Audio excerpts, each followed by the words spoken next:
नमस्कार दोस्तों, स्वागत है आपका आज के मुख्य समाचार में, जिसमें सबसे पहले और बड़ी खबर में आपको बताएंगे कि हिमाचल में पूर्ण बहुमत के साथ कांग्रेस बनाएगी सरकार। गुजरात में भी महंगाई के खिलाफ वोट डालेगी जनता और कांग्रेस को है वापसी की उम्मीद। क्या है पूरी खबर आपको जरूर बताएंगे। दूसरी ब्रेकिंग न्यूज में जिक्र होगा दोस्तों कि गुजरात में राहुल गांधी के प्रचार से कांग्रेस को जबरदस्त फायदा, सर्वे में हुआ ये खुलासा।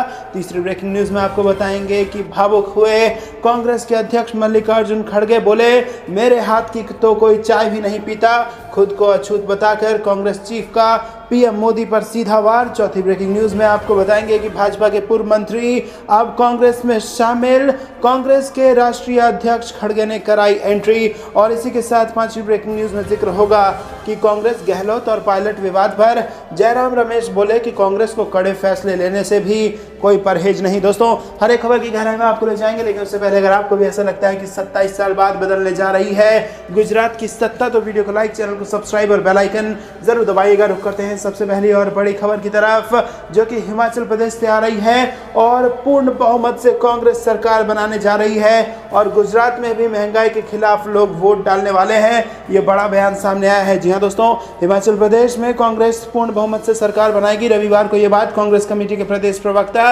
विजय डोगरा ने ऊना में एक निजी होटल में पत्रकार वार्ता में कही। उन्होंने प्रदेशवासियों का महंगाई और बेरोजगारी के खिलाफ मतदान करने का आभार व्यक्त किया। उन्होंने कहा कि प्रदेश में हर वर्ग ने कांग्रेस के प्रतिज्ञा पत्र को समझते हुए उसके पक्ष में मतदान करने के बाद जिस तरह के रुझान सामने आए हैं, उनसे ये लगता है कि प्रदेश में पूर्ण बहुमत से कांग्रेस सरकार बनाएगी और सरकार बनते ही जो किया है उसे सरकार अपना दायित्व समझते हुए दस्तावेज बनाकर अमली जामा पहना देगी। दोस्तों, आपको क्या कुछ लगता है किसकी सरकार कहां बनेगी? कमेंट में जरूर बताइए। गुजरात प्रदेश से जिस तरह के रुझान सामने आ रहे हैं, उससे ये लग रहा है कि कांग्रेस गुजरात में भी अपनी सरकार बनाने वाली है।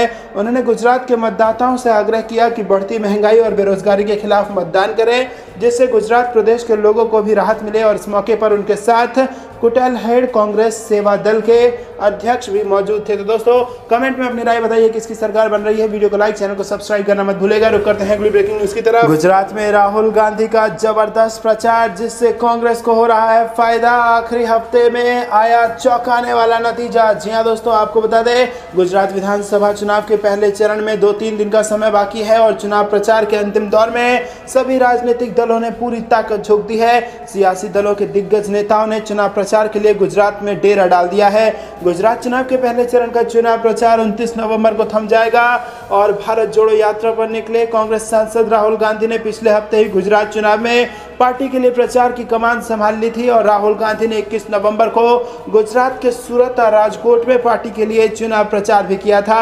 और इसी के साथ इस बात की भी चर्चा तेज हो गई है कि राहुल गांधी ने कहीं गुजरात आने में देरी तो नहीं कर दी और इसी को लेकर अब यहां पर एक सर्वे कराया गया, जिसके नतीजों ने भाजपा की नींद उड़ा दी। जी हां दोस्तों, भले ही राहुल गांधी का जो भारत जोड़ो यात्रा है वो दक्षिण भारत में था, लेकिन उसकी धूम, उसकी धमाक पूरे देश में थी और उसका असर अब गुजरात के चुनाव पर जबरदस्त तरीके से देखने को मिल रहा है। लगातार न केवल राहुल गांधी के ग्राफ में उछाल है, बल्कि भारतीय जनता पार्टी के खिलाफ पूरी कांग्रेस पार्टी के ग्राफ में उछाल यहां पर नजर आ रहा है और जीत की तरफ करीब पहुंचती नजर आ रही है कांग्रेस पार्टी गुजरात के विधानसभा चुनाव में। और आपको बता दें कि जिस प्रकार से दक्षिण भारत के कुछ राज्यों से होते हुए पश्चिम भारत में भारत जोड़ो यात्रा मध्य प्रदेश होते हुए राजस्थान पहुंचेगा, उसको देखते हुए आपको बता दें कि केवल उन्हीं राज्यों में नहीं बल्कि पूरे यूपी, बिहार और पूरे देश में उस भारत जोड़ो यात्रा की धूम है। राहुल गांधी की लोकप्रियता हर रोज बढ़ रही है और उस बढ़ती लोकप्रियता का ग्राफ वो शायद 2024 के लोकसभा चुनाव तक जारी रखेंगे।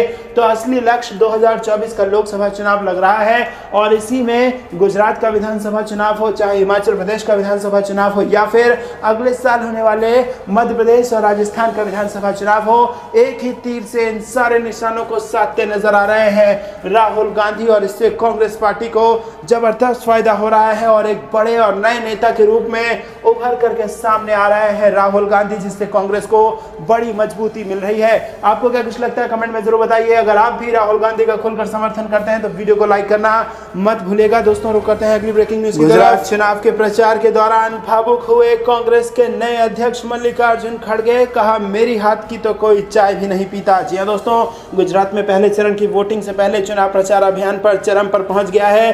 भारतीय जनता पार्टी और आम आदमी पार्टी के आक्रामक प्रचार अभियान के बीच कांग्रेस पार्टी ने भी अब दिग्गजों के सहारे बड़ी रैलियां शुरू कर दी है और कांग्रेस पार्टी के तमाम बड़े दिग्गज इस वक्त जमीन पर उतार दिए गए हैं। रविवार को कांग्रेस अध्यक्ष मल्लिकार्जुन खड़गे ने मोर्चा संभाला और पीएम मोदी पर जमकर वार किए। उन्होंने खुद को गरीब और अछूत बताते हुए पीएम मोदी पर पलटवार किया और उन्हें झूठों का सरदार कह डाला। मल्लिकार्जुन खड़गे ने कहा कि पीएम मोदी और अमित शाह सवाल करते हैं कि कांग्रेस ने 70 साल में क्या किया है।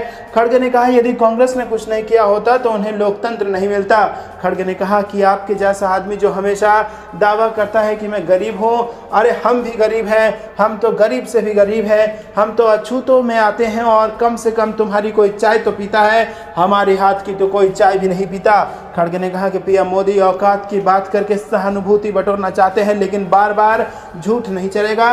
उन्होंने पीएम मोदी को झूठों का सरदार भी कहा और खड़गे ने कहा कि आप बोलते हैं मैं गरीब हूं, किसी ने मुझे गाली दी, किसने कहा कि मेरी हैसियत क्या है। ऐसी बात कहकर यदि आप सहानुभूति बटोरना चाहते हैं तो लोग अब होशियार हो गए हैं, उतने बेवकूफ़ नहीं रहे। एक बार यदि झूठ बोलेंगे लोग सुन लेंगे, 2 बार भी सुन लेंगे, लेकिन आप कितने बार झूठ बोलेंगे। झूठ पर झूठ, ये झूठों के सरदार है।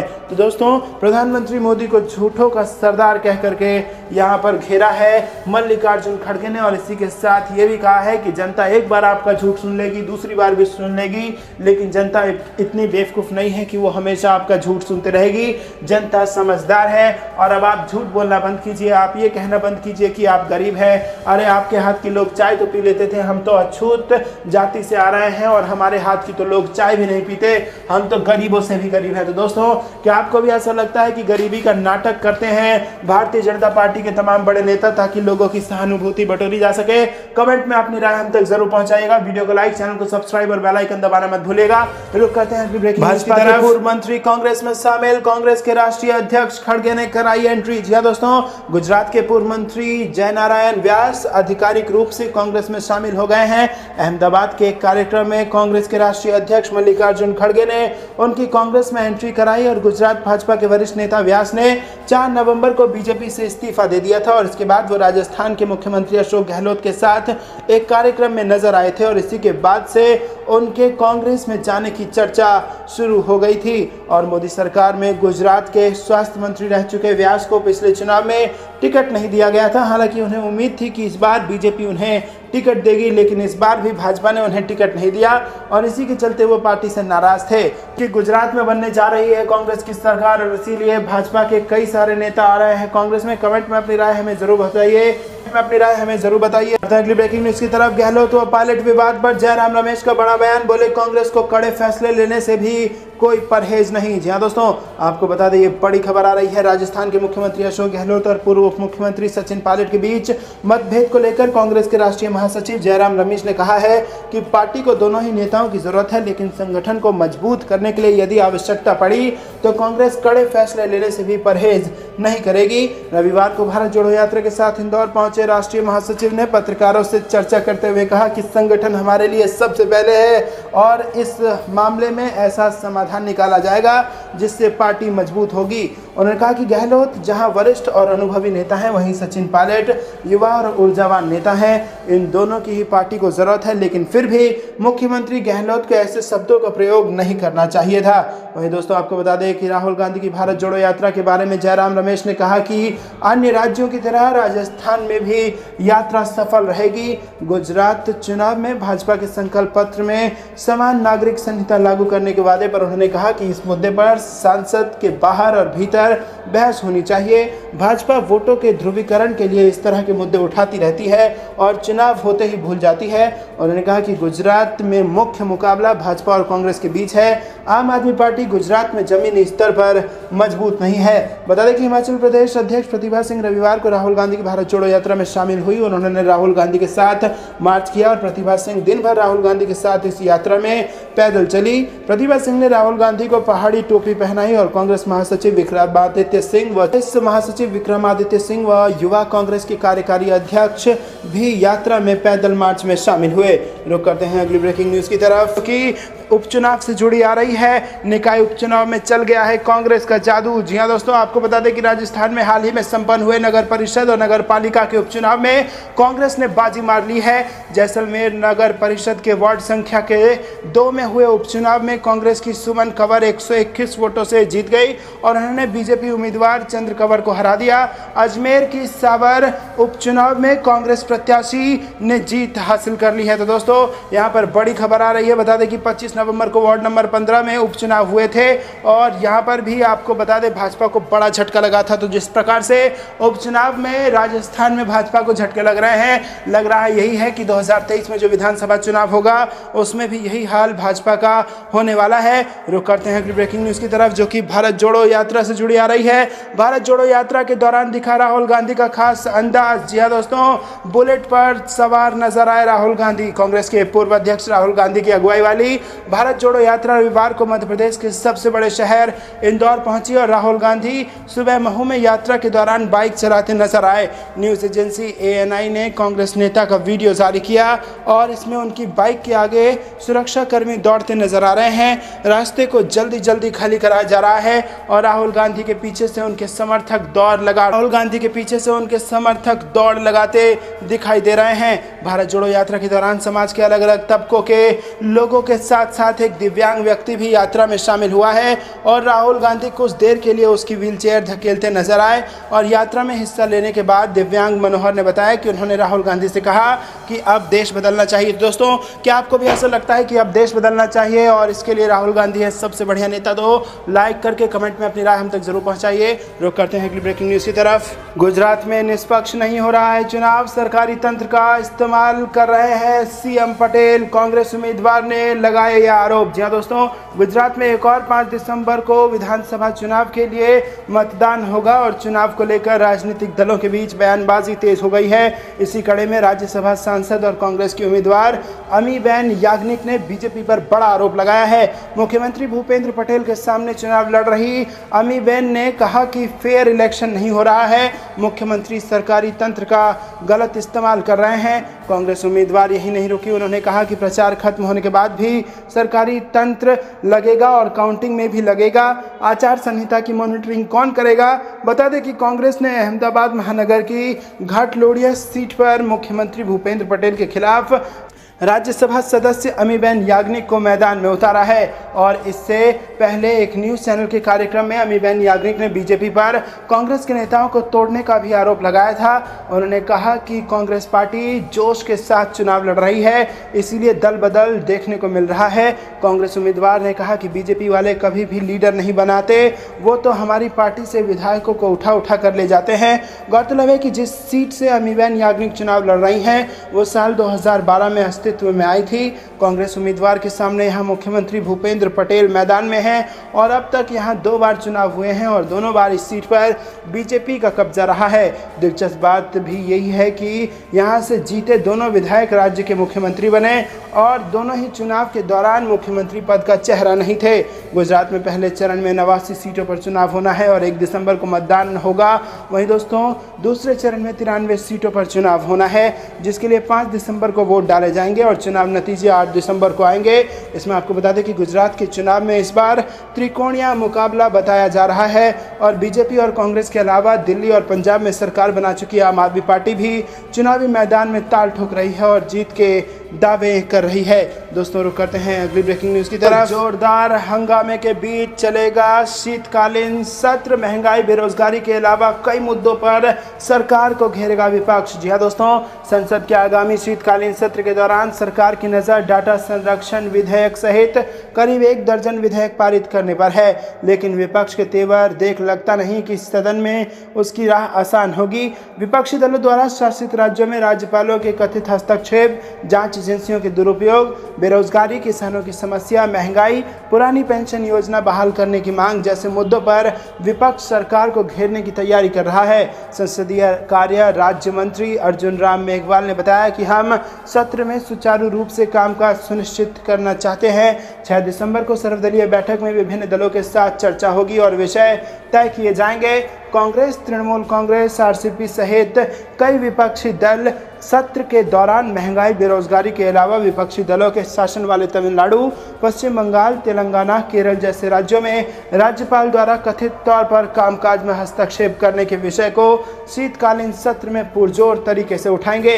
लोकसभा में कांग्रेस के प्रमुख सचेतक के सुरेश ने बताया कि सत्र में उठाए जाने वाले मुद्दे को लेकर अगले 1-2 दिनों में पार्टी की रणनीति संबंधी बैठक होगी। उन्होंने कहा कि विपक्षी दलों के शासन वाले तमिलनाडु, पश्चिम बंगाल, तेलंगाना, केरल, झारखंड जैसे राज्यों में राज्यपाल द्वारा कथित तौर पर कामकाज में हस्तक्षेप करने का विषय एक प्रमुख मुद्दा है। और उन्होंने कहा कि सत्र के दौरान महंगाई, बेरोजगारी के मुद्दे को प्रमुखता मिलेगी और साथ ही किसानों के मुद्दे भी प्रमुख होंगे, क्योंकि सरकार ने उनसे किया वादा पूरा नहीं किया है। जानकारी हो कि संसदीय कार्य मंत्री प्रहलाद जोशी ने इस बैठक के लिए लोकसभा एवं राज्यसभा में राजनीतिक दलों के सदन के नेताओं को निमंत्रण भेज दिया है और ये पहला सत्र होगा जब उपराष्ट्रपति जगदीप धनखड़ राज्यसभा की अध्यक्षता करेंगे और सत्र के दौरान ही 8 दिसंबर को हिमाचल प्रदेश और गुजरात विधानसभा चुनाव के परिणाम भी सामने आएंगे। ऐसे में शीतकालीन सत्र पर इन दोनों राज्यों के चुनाव परिणाम की छाया भी देखने को मिल जाएगी।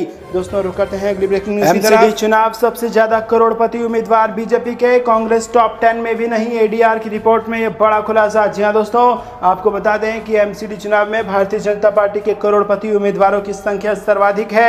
एसोसिएशन फॉर डेमोक्रेटिक रिफॉर्म की एक रिपोर्ट में यह दावा किया गया है। रिपोर्ट के मुताबिक शीर्ष 3 सबसे अमीर उम्मीदवारों में से 2 बीजेपी से और आम आदमी पार्टी से 1 है। रिपोर्ट के मुताबिक आम आदमी पार्टी के 3 उम्मीदवारों पर सबसे अधिक देनदारी है, जबकि 2 निर्दलीय उम्मीदवारों ने शून्य संपत्ति घोषित की है और एक अन्य निर्दलीय उम्मीदवार, कांग्रेस के 1 उम्मीदवार और बहुजन समाज पार्टी के 1 उम्मीदवार के पास सबसे कम संपत्ति है। तो दोस्तों, सबसे ज्यादा संपत्ति वाले लोगों को यहाँ पर अपना नेता चुनवा रही है भारतीय जनता पार्टी। ये खुलासा एडीआर की रिपोर्ट में हो चुका है। रुक करते हैं अगली ब्रेकिंग न्यूज की तरफ। बता दें कि आरजेडी ने केंद्र पर वित्तीय मामलों में असहयोग का लगाया आरोप। जेडीयू कांग्रेस ने मिलाए सुर में सुर। जी हां दोस्तों, केंद्र की नरेंद्र मोदी सरकार पर जरूरत के मुताबिक वित्तीय सहायता न देने के आरोप लगते रहते हैं। बिहार के डिप्टी सीएम तेजस्वी यादव ने केंद्र पर आरोप लगाया है कि बीजेपी जब से सत्ता से बाहर हुई है उसका रवैया सहयोग का नहीं रहा। जेडीयू कांग्रेस ने तेजस्वी यादव का समर्थन किया है। हालांकि बीजेपी ने आरोपियों का खंडन जरूर किया। 2 दिन पहले बिहार के वित्त मंत्री विजय कुमार चौधरी दिल्ली में थे और दिल्ली और पटना दोनों जगहों पर उन्होंने केंद्र पर वित्तीय मामले में असहयोग का आरोप लगाया था। अब बिहार के डिप्टी सीएम तेजस्वी यादव ने भी ऐसे ही आरोप लगाए हैं। तेजस्वी यादव का दावा है कि जब से बिहार में बीजेपी सत्ता से बेदखल हुई है उसने असहयोग का रुख अपना लिया है। जेडीयू, कांग्रेस और आरजेडी ने तेजस्वी यादव का समर्थन किया है। कांग्रेस विधायक प्रतिमा कुमारी, जेडीयू विधायक मनोज यादव और आरजेडी विधायक रामवृक्ष सदा तेजस्वी यादव के आरोपों से इत्तेफाक हैं। जेडीयू विधायक मनोज यादव ने कहा कि बिहार को विशेष राज्य के दर्जे के लिए पार्टी लंबे समय से मांग करती रही है। यही नहीं, पार्टी ने दिल्ली में बड़ी रैली भी की थी, लेकिन हमारी मांगों को अनसुना कर दिया गया। वहीं आपको बता दें कि आरजेडी के अलौली में विधायक रामवृक्ष सदा ने तेजस्वी यादव का समर्थन किया है और कांग्रेस की विधायक प्रतिमा कुमारी के मुताबिक केंद्र की राशि पर सभी राज्यों का बराबर का अधिकार होता है। हालांकि बीजेपी तीनों पार्टियों और तेजस्वी यादव के आरोपों से इनकार करती है। पार्टी प्रवक्ता प्रेम रंजन पटेल ने कहा है कि मोदी सरकार अब तक बिहार को 1,25,000 करोड़ की मदद कर चुकी है। तो दोस्तों, आपको क्या कुछ लगता है कमेंट में जरूर बताइए। वीडियो को लाइक, चैनल को सब्सक्राइब और बेल आइकन दबाना मत भूलेगा। रुक करते हैं अगली ब्रेकिंग न्यूज की तरफ। इससे पहले भाजपा को लगा गुजरात में करारा झटका, इस संगठन ने कर दी है बहिष्कार की घोषणा। जी हां दोस्तों, गुजरात विधानसभा इलेक्शन से पहले सत्ता पर विराजमान बीजेपी के लिए अच्छे संकेत नजर नहीं आ रहे हैं। गुजरात अपने डायमंड यानी कि हीरा के लिए जाना जाता है, मगर अब इस संगठन ने बीजेपी को बहिष्कार करने की घोषणा कर दी है। राज्य में हीरा श्रमिकों का सबसे बड़ा दल है और इसने हीरा कारीगरों से होने वाले विधानसभा इलेक्शनों में बीजेपी का बाइकआउट करने को कहा है। दोस्तों आपको बता दें कि the diamond workers union Gujarat का कहना है कि हीरा कारीगर अपने काफी वक्त से चले आ रहे मुद्दों को विवेकपूर्ण ढंग से हल करने के इच्छुक सियासी पार्टियों को वोट दें। आपको बता दें कि the diamond workers union Gujarat का ताजा ऐलान बीजेपी के लिए करारा झटका बताया जा रहा है। डायमंड सिटी सूरत के साथ साथ सौराष्ट्र में भी बड़ी संख्या में हीरा श्रमिक हैं और संगठन के ऐलान से पाटीदार बहुल इलाकों में भगवा दल को एक गंभीर झटका लग सकता है। दोस्तों रुक करते हैं अगली ब्रेकिंग न्यूज की तरफ। मल्लिकार्जुन खड़गे ने किया साफ, राहुल गांधी के नेतृत्व में कांग्रेस लड़ेगी 2024 में लोकसभा चुनाव। जी हां दोस्तों, कांग्रेस ने साफ कर दिया है कि आगामी लोकसभा चुनाव राहुल गांधी के नेतृत्व में लड़ेगी और कांग्रेस के अध्यक्ष मल्लिकार्जुन खड़गे ने कहा कि पार्टी राहुल गांधी के नेतृत्व में लोकसभा चुनाव लड़ेगी। उन्होंने अगले लोकसभा चुनाव के लिए कांग्रेस के प्रधानमंत्री पद के उम्मीदवार से संबंधित टिप्पणी में कहा कि पार्टी राहुल गांधी के नेतृत्व में देश में गैर भाजपा सरकार बनाएगी। भारत जोड़ो यात्रा के दौरान हैदराबाद में एक जनसभा को संबोधित करते हुए मल्लिकार्जुन खड़गे ने तेलंगाना की टीआरएस सरकार पर भी हमला बोला। उन्होंने कहा कि संसद में जो कभी सत्तारूढ़ पार्टी के पक्ष में मतदान किया था वो आज केंद्र में उसी सरकार को हटाने की बात कर रही है। उन्होंने कहा कि हम जब भी संसद में किसी विधेयक का विरोध करते थे तो वो टीआरएस भाजपा का समर्थन करते थे, लेकिन फिर भी कहते हैं कि वो गैर बीजेपी सरकार लाएंगे। अगर कोई भी गैर भाजपा सरकार बना सकती है तो वो सिर्फ और सिर्फ कांग्रेस है जो राहुल गांधी के नेतृत्व में एक गैर भाजपा सरकार बनाएगी। वहीं दोस्तों बता दें कि पिछले महीने कांग्रेस अध्यक्ष चुने गए मल्लिकार्जुन खड़गे ने पार्टी अध्यक्ष बनने से पहले इस तरह के सवाल को टाल दिया था। उन्होंने कांग्रेस के प्रधानमंत्री पद के उम्मीदवार को लेकर पूछे गए सवाल पर कहा था कि एक कहावत है, बकरीद में बचेंगे तो मुहर्रम में नाचेंगे। पहले इन चुनावों को खत्म होने दो और मुझे अध्यक्ष बनने दो, फिर हम देखेंगे। और इधर कुछ विपक्षी नेताओं ने लोकसभा चुनाव से पहले विपक्षी एकता की कवायद शुरू कर दी है और कुछ दलों ने बीजेपी के खिलाफ एकजुट होने का प्रयास किया है। तो दोस्तों क्या आपको भी ऐसा लगता है कि फिर से एकजुट होंगी तमाम विपक्षी दल और राहुल गांधी के नेतृत्व में ही 2024 का लोकसभा चुनाव लड़ा जाना चाहिए? कमेंट में अपनी राय हम तक जरूर पहुंचाइए। वीडियो लाइक करके अपना समर्थन दर्ज कराइए। रुक करते हैं अगली ब्रेकिंग न्यूज की तरफ। कांग्रेस की बन जाएगी सरकार, अब बुजुर्ग महिला ने राहुल गांधी को दिया चुनाव में जीत का मंत्र। जी हां दोस्तों, केंद्र और मध्य प्रदेश दोनों ही जगहों पर सत्ता से दूर कांग्रेस भले ही दावा कर रही हो कि राहुल गांधी की अगुवाई वाली भारत जोड़ो यात्रा का चुनावी राजनीति से कोई लेना देना नहीं है, लेकिन बीजेपी शासित सूबे के कई मतदाता इसे चुनाव से जोड़कर भी देख रहे हैं। भारत जोड़ो यात्रा गुरुवार सुबह जब मध्य प्रदेश के खंडवा जिले के रुस्तमपुर गांव से गुजरी तब किसान परिवार से ताल्लुक रखने वाली एक बुजुर्ग महिला ने राहुल को सुझाव दिया कि अगर वो चाहते हैं कि राज्य में साल भर बाद होने वाली विधानसभा चुनावों में कांग्रेस की सरकार बने तो उन्हें किसानों का कर्ज माफ करने की घोषणा कर देनी चाहिए। और अनीता महाजन ने बताया कि मैंने राहुल गांधी से कहा कि अगर वो किसानों का कर्ज माफ करने की घोषणा करते हैं तो राज्य में उनकी पार्टी की सरकार बिल्कुल बनेगी। महाजन ने राहुल गांधी को रासायनिक खाद और रसोई गैस के दाम घटवाने के साथ सरकारी पेंशन बढ़ाने का प्रयास करने का भी सुझाव दिया था।